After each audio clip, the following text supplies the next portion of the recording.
It started quietly, the way most truths do. Aisha had thought the most painful moment of her life had already passed. She had been wrong. The moment had only been an opening act, a warning of the storm still coming. After Samuel left that evening, the one night that had changed everything, Aisha sat alone in the house.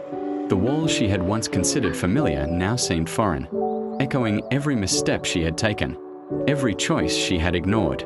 She thought she had been clever, unbothered, untouchable. She had believed that small acts of indulgence, secret smiles and hidden messages, could exist without consequence. And yet, the silence screamed louder than any confrontation.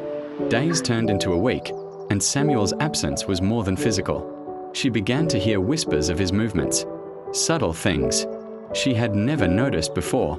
A new car parked in the driveway that she hadn't seen him buy. Lights on late in rooms she thought he didn't use. Subtle hints of meetings, calls, and arrivals. She tried to laugh it off, but the unease had begun to settle in her chest. A slow, creeping anxiety that she couldn't shake. She had underestimated him. Not his emotions, not his patience. His patience had always been there, but his ability to rise quietly, invisibly, while she had been focused on indulgence and distraction. It was during one of those restless nights that she received the first proof, an invitation, delivered without ceremony, to a private showcase in one of the city's tallest towers, a gala she hadn't been invited to before. Not by chance, not by flattery, by design. Samuel's name appeared on the guest list, not just as a guest, but as the organizer, the main financier, the person who had orchestrated it all from the shadows. The room was dazzling. Chandeliers glittered overhead like captured stars. People moved in elegant formations. Conversations rich with influence and subtle power. Aisha realized, with a creeping dread, that she had been completely absent from this world. Not because she wasn't capable, but because she had chosen distraction over awareness. And there he was, Samuel, in a tailored dark suit that seemed to absorb the light around him, speaking calmly to people who hung on every word. His demeanor was unchanged, smooth and composed, yet every subtle gesture conveyed influence. The quiet authority that she had mocked in her mind, weeks ago now commanded the room, and she had been blind to it. Aisha's heart sank further as she noticed the glances. People nodded at him with respect, with a mixture of admiration and fear. His success had not been flashy. It had been silent, deliberate, unstoppable. Every day she had spent in denial, every indulgent hour with her co-worker. Samuel had been quietly building a world she had no access to, and she had no right to access it. She realized then that the power of regret is subtle, insidious. It does not scream. It creeps, it lingers. It waits until every misjudgment has been magnified by the truth. And in that room, every lie she had told herself, every betrayal she had allowed, every moment she had wasted, it all became visible. Not to anyone but to herself. Weeks passed, and Aisha tried to repair the cracks. She sent apologies, tried to reconnect, tried to explain herself. Samuel's responses were polite, measured, and brief. Not anger, not confrontation, just silence, distance, and an invisible wall that she could not penetrate. The same man she had once ignored, disrespected, and underestimated now existed in a space she could not reach.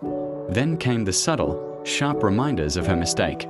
Business deals closed in ways she had no idea about. Opportunities she had dismissed or mocked now out of reach. And the whispers of her own social circle began to change. They had seen the difference, too.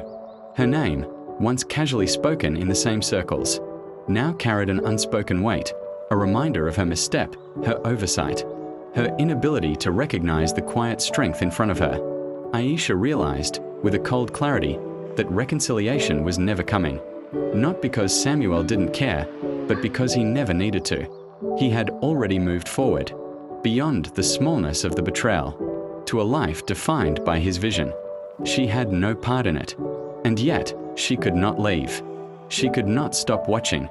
Every subtle indicator of his rise became a dagger, not because of his success, but because of what it revealed about her own choices. Months passed. Samuel's empire, quiet and deliberate, continued to grow. Aisha's regrets solidified into a constant presence, a weight she could neither shake nor escape.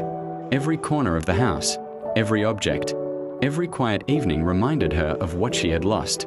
Not just wealth, not just status, but influence, respect, and the one person who had always waited for her, silently, without complaint, without drama, and in her solitude. She began to understand the lesson, not one anyone could teach, not one anyone could soften, that actions have consequences, that delays in respect cost more than you can imagine, and that some doors, once closed, never reopen. She had chased desire, she had sought comfort elsewhere, she had ignored the quiet power of patience, and now she would live with the consequences, alone, watching, wishing, but powerless to undo the tide she had unleashed. And in the end, she understood one last thing. The greatest cruelty of regret is that it does not return the lost. It does not offer second chances. It simply shows the truth, too late. The screen of her life faded into a silent, relentless lesson. And somewhere, beyond her reach, Samuel continued to rise, calm, composed, and untouchable. Aisha whispered to herself, a single thought repeating like a mantra she could not escape. I should have seen it, before it was too late. And the story ended there, not with reconciliation, not with justice, only with the quiet, unstoppable weight of regret.